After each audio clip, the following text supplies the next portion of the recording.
Oh, impromptu stream. So I was talking to somebody, not gonna name any names, talking about Fire Pro Wrestling. Just kind of talking about it. And it came up that, we started talking about cement style versus, I guess, call it simulation style, for lack of a better term. Now, obviously, if you're unfamiliar with this game, none of this is going to make any sense to you. For anyone who's familiar with it, it will make a whole lot of sense. You know that Fire Pro is a heavily simulated game. And that's because of the way this game, the mechanics function. They're pretty simple mechanics, and that allows the AI to do really interesting things. Makes it really easy to program AI that acts in a number of ways. And then obviously if you're a wrestling fan, you get to watch the AI carry out matches because, generally a lot of us would have been wrestling fans at some point. And the whole drive of a wrestling game is to kind of get that experience, a similar type of experience, which is probably why Fire Pro does it better than any other game on the market. Like, even if the gameplay is pretty simple, that alone does allow it to do things that other games just can't do, because generally they're too complicated. There's too much going on. You have a lot of different things that the game has to take into consideration. It's also kind of an old school 2D type game. It has a bit of an isometric viewpoint, but it is pretty simple in that sense. Now, why am I actually making this? Because it's like 11 o'clock my time over here, right? It's the old concept of cement versus simulation style. Ultimately Fire Pro is a video game, right? Video games are gonna be about playing. Depending on the game, it might be about playing to win. A lot of the time, games will be about playing to win, right? But Fire Pro is different in the sense that it's not really about playing to win. In fact, the worst matches that you'll ever see are matches that are specifically focused on winning. You don't care about the match flow, the pacing, none of that. It's just get the guy out of there, 1, 2, 3. That stuff sucks to watch, and in Fire Pro in particular, it sucks to play against. So if you're playing against the computer, let's say you're outmatched in a certain contest, right? Let's say you're outmatched. I'm not even sure what the contest would be, but let's say you're outmatched, right?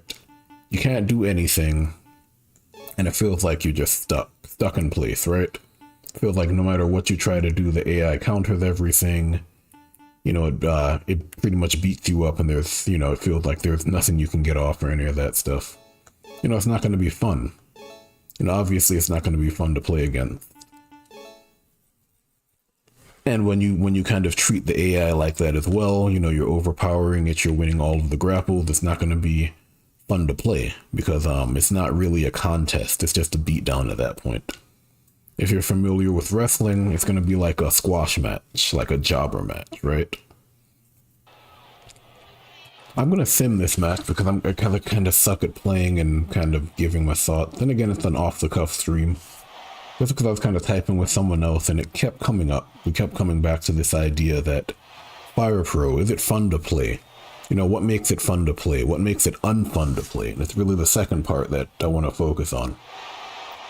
Generally, what makes Fire Pro fun is the fact that it does a wrestling simulation so well. Like these 2D characters from a bygone era, using an isometric style. They manage to capture pro wrestling in a way that most other games just can't, right? And that's generally what makes it fun to view, which is why a lot of us tend to simulate it, overplay it, because you get different matches with different results, the unexpected. And it also makes it fun to play, because the AI is intelligent enough that you can actually program it in a way to actually put on a performance, right? You can approach the match looking to put on a performance.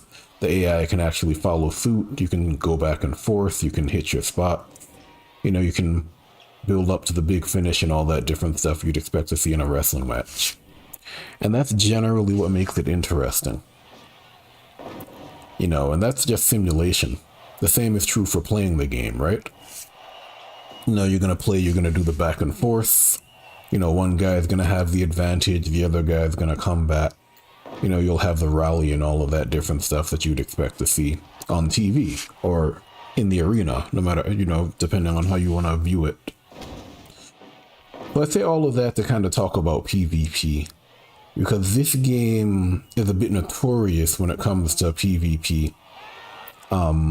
Obviously it's a niche game, so the audience is small regardless. You know, it's always been a very small game in terms of having a cult following. And it's always been a passionate community, which is how we got this latest game in the first place. But there have always been like subsections of the community. You know, you have the simulation guys, you have the original creation guys, you have the real wrestler guys. You have all sorts of different parts of the community even today.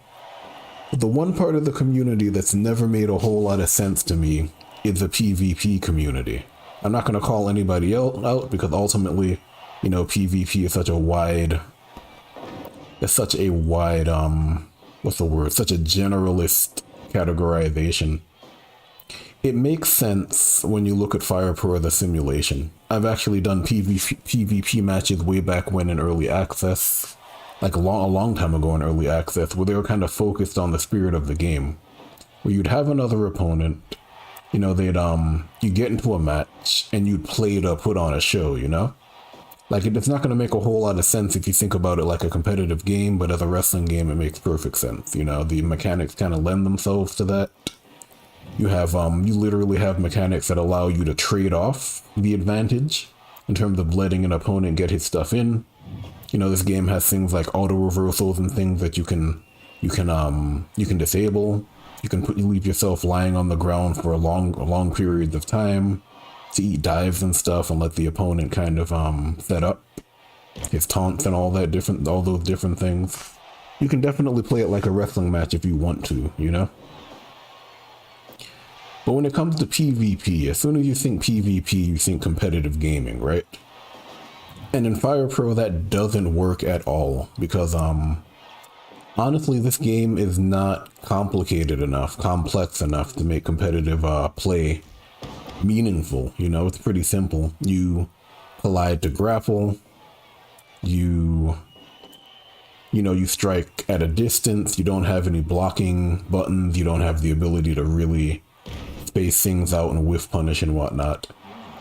It doesn't really work as a fighting game. If you've ever played a fighting game, it just doesn't work like that. I have a comment, aren't cement style matches where the wrestlers have 0 for the ukemi? No, the idea behind cement style matches is that it's a play to win type of match. It's like Street Fighter. You know, it's kind of like you're going in there to beat the other guy and that's it. Which is generally why the sim community frowns on it, because those matches tend to be pretty boring. Because this game is so simple that it's not hard to make an edit who's just really good at winning. You know, I could make a guy who has all of the best moves and has like all of the best skills, and he's really hard to put down. And he'll win like 9 times out of 10, but that's not interesting, you know? Unless he's supposed to be a monster edit with a gimmick that that's not a very interesting wrestling match. You know, everybody becomes like The Undertaker or Kane or Goldberg or whoever. That's the idea behind cement style. You know, you're not really creating edits or what is it, performing in a match to put on a performance. It's more so to win, like only to win. You know, and that kind of serves itself better in actual fighting games. It doesn't really work in this game. You know, everything going on is pretty much straightforward. And this game is really at its best when there's some type of performance. Like we're watching Rey Mysterio versus Brock Lesnar. Brock Lesnar is absolutely destroying Rey. But you know, Rey's a little guy. His thing has always been the underdog situation. He comes back when you least expect it.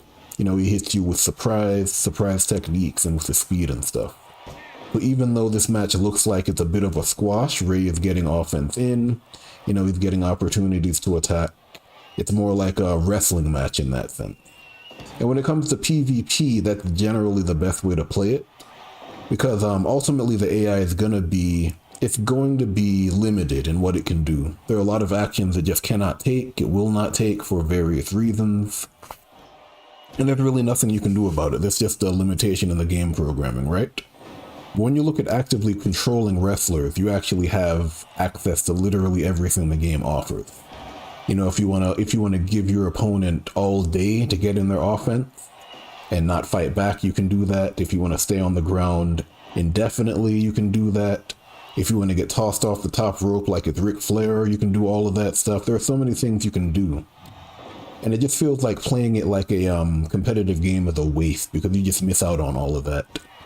Especially when it comes down to just playing to win, because then it becomes a very boring, very simplified type of match, you know?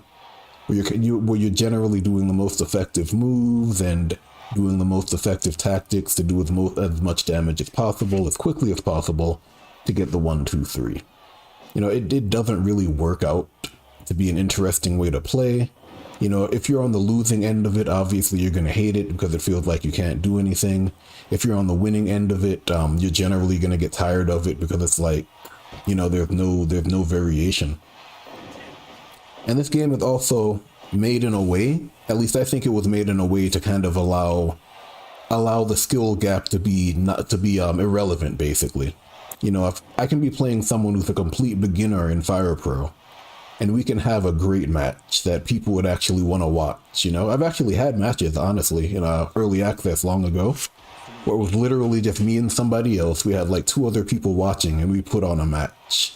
You know, I've been playing Fire Pro for a long time, so I could tell that there were a lot of different things I understood that the opponent didn't understand, but it didn't matter. You know, I understood that they were trying to do certain things. I understood that there was a certain flow to the match. They were trying to do different things. You know, I would turn off the auto reversal so they could get it in. You know, in return, they would realize what I was doing, and they would do stuff like near falls and stuff for pins, because when you pin someone, you have total control over when they kick out at the attacker. And, you know, we started putting on an actual match. They ended up winning, I think, because they hit the finish. I think what happened was they were going for a finish and I reversed it. And then they messed it up, and then I kind of let them set up for like a taunt into another finish, and I disabled the auto reversal so they could hit it. And it was an interesting match to watch. I mean, it's basically like active simming, because it's basically putting on that type of performance, you know? And it also works when you're playing by yourself. You know, a lot of us tend to do like solo simming. You can also do solo play, where you have different opponents who have different styles of fighting, and they have their own decision that they'll make depending on the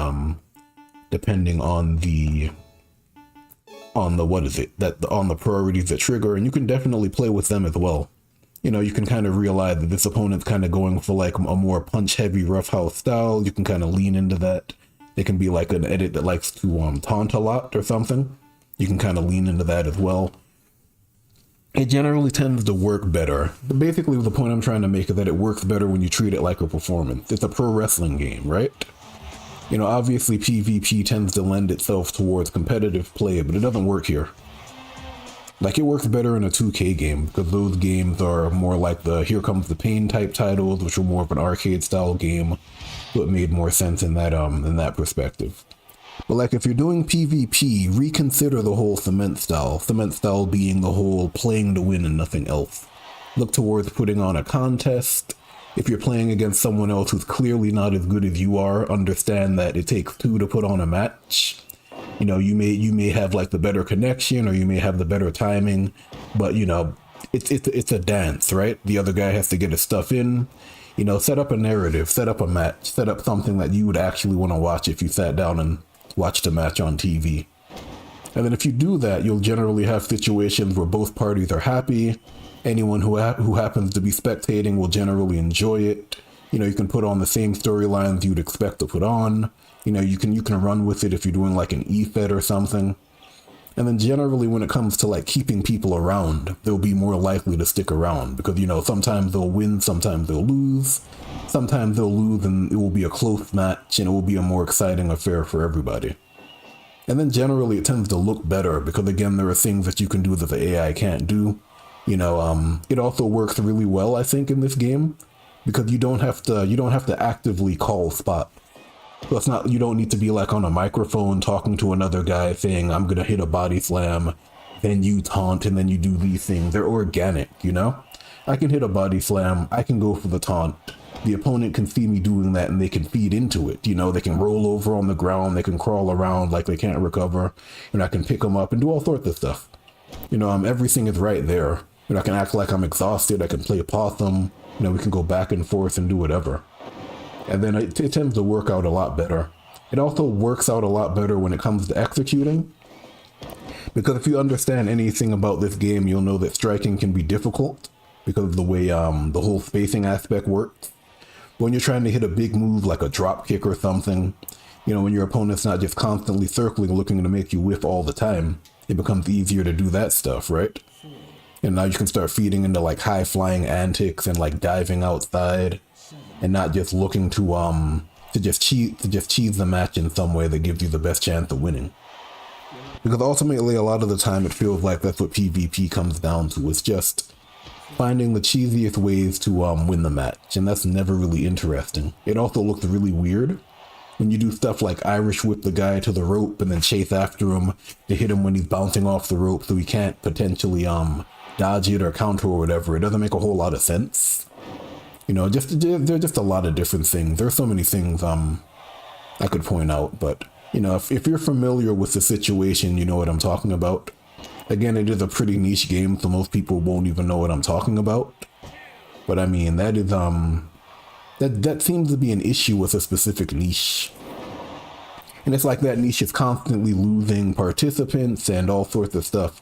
Eventually, you kind of have to realize why that's the case, You have to realize that maybe your style of play isn't conducive to a wrestling simulation. Maybe instead of treating it like Street Fighter, it's better to treat it like something you'd actually want to watch on TV.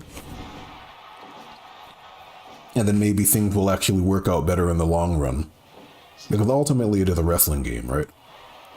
If I want to play Street Fighter, I can play like 100 versions of Street Fighter. So, I'm not, you're not lacking for fighting games. People aren't lacking for actual competitive games. Yeah, it's going to be a short one. I figured I would just talk about it because I could, and because I've been typing it out so often, eventually I kind of get tired of typing. I just want to get it out there and move on. Yeah, but we'll watch the end of this match. As for where I stand, I tend to do half and half. I'll play it sometimes, I'll sim it sometimes. Generally, I'll sim it more often than not because I'm testing various things. Like I have a project right now where I'm giving everybody a custom move list. It's nothing crazy. It's just to get that out of the way. So I'll sim with that in mind. And then I'll kind of do it as a long form project with different goals in mind. But I'll play occasionally. Like the end goal is to have a game I can just turn on whenever I want to put on some wrestling, And then I'll just get a few matches in. And I'm close to that. I'm close to that point now. But if I was playing with someone else, it would definitely be a similar situation. We kind of turn on the game and we put on some matches. We both choose a guy. We tell a story, basically. Like, obviously it will never be like real life wrestling, but the idea is telling a story in the ring, right? I feel like if you're going to play with another human, you have the best possibility to tell a great story. Because there are a lot of different things that the AI just won't understand when it comes to mechanics, when it comes to nuance of the whole match and all of that different stuff. But take advantage of it, because obviously it's really hard to find people who are willing to do multiplayer in this game. Trust me. I used to be adamant about finding people for multiplayer a long time ago, and I gave up, because it was almost impossible. And the people I did find, again, treated it like Street Fighter. And I've been playing fighting games for like over a decade now, so I know what Street Fighter looks like. This is not Street Fighter. So just don't treat it like that, please. Yeah, but I think that's it. I'm gonna let these guys finish up because, they're edits, but they're putting on a show. And then you can role play it. Edge is kind of wondering what the hell Booker's doing. Yep, gonna club him for it. I would have expected that, right? Tell a story, especially if you're doing like an E-Fed that people actively watch. That's like the prime time to tell an actual story, as opposed to focus on looking good and showing off your gamer skills. It's like, come on, guys. Like, this game is so small that that's never going to be worth it. Yeah, but Fire Pro, right? Kind of crazy to think that the community's been around for so long. Like, the community was around from before I heard about this game, and I heard about this game back in the early 2000s, was it? Something like that. It would have been early high school or something. Yeah, but it's been around. It's still around, too. Like, the mod pack Discord's still there. There's still other discords for it. The Reddit forum's still there apparently. Yeah, it's still around. Anyway, that's it. I just felt like ranting about it because this comes up every now and then, and I wonder why it still comes up in 2024, but hey, a circle is round, right? Anyway,